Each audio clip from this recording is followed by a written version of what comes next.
Very well, tonight on the Punchline, I want to write a note to the newly sworn-in cabinet secretaries. Congratulations on your appointment. Flying that flag and occupying the ministerial office is such an honor and privilege that only very few Kenyans can get. Making it to the list of 22 from a population of more than 50 million Kenyans is such a big honor. Serve with honor and dedication. And as you settle in, allow me to draw you to the door signs pinned on your offices. As you begin your tour of duty, just remember the end shall come. The office you now occupy has had different occupants over the years. Allow me to welcome you to the temporal occupancy of the office you have been appointed to. I know this may sound discourteous for a welcome, but I would be rather frank with you. These things come and go. I really wish that you don't fall for that category of those who forgot this state of affairs, and such is life, and especially political appointments. Sample this for a moment. Just a few days ago, the door sign on the office you now occupy had a different name. 5 years ago, that same door had a different name. Those names have been changing for the last 6 decades and across 5 presidencies. Allow me to qualify my disclaimer about temporal occupancy. The office you occupy today was someone else's yesterday, and it will be someone else's tomorrow. So be mindful. I would even suggest that you peg your stay in that office with a timeline of about 5 years, if you will be lucky to survive a full term of President William Ruto's administration. A second term, or even beyond, in that office will be real luck. Yet another reminder about the temporal occupancy I have been harping on.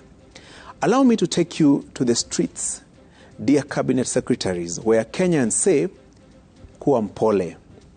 More recently, they have added more phrases like, Salimianga watu, pesa na power Huisha. The man on the street, I dare say, even the woman on the street, is in their own way a deeply wise person, especially on matters humility and forward thinking. Many Kenyans in most situations will think about the end of a situation. That is why they will often ask, kwani kulienda aje? On top of that humbling reminder, Kuwa Mpole, that wise man or woman on the streets understands the dynamics of those high-profile offices more often than those who occupy them.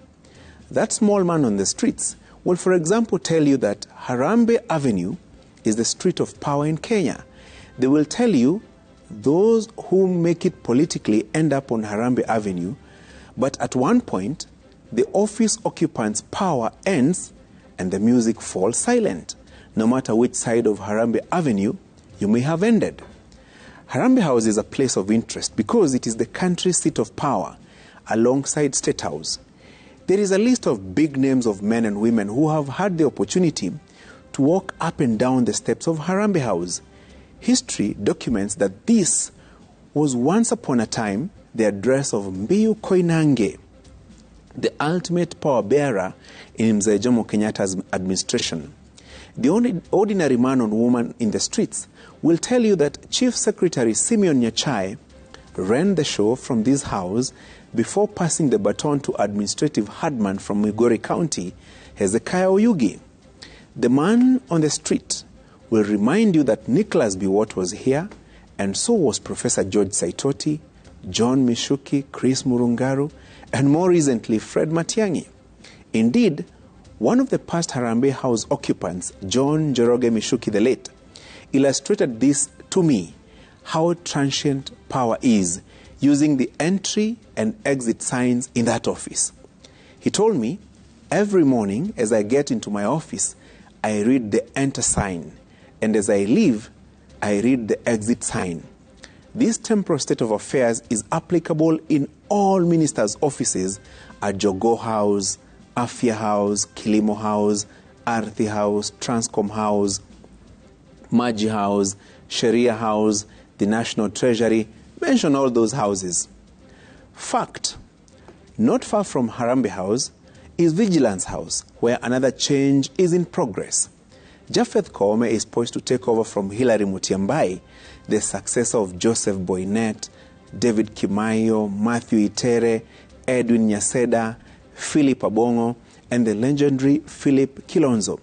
I could even go back as far as Bernard Njinu, Ben Gethi, and even Bernard Hinga.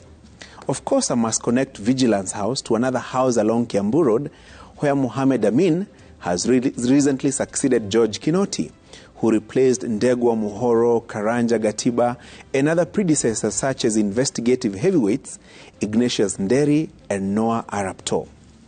That simple street man on the streets would swear, haki kuwa mpole, hizi vitu za power huisha. So, dear CSS, I cannot punch hard enough that as you begin, remember the end. That door sign will change on your day of departure, but your legacy would be remembered if you stand out in the execution of the offices of that behind that door sign. There are many great names that were built behind those door signs, and even more names that were destroyed behind those door signs. So it is really your choice on what you want to leave behind when the door sign is changed. So as the streetwise man or woman would tell you, kuwa mpole, chapa wax, alafu power isiingie kwa kichwa, because hizi vitu huisha. That's my punchline.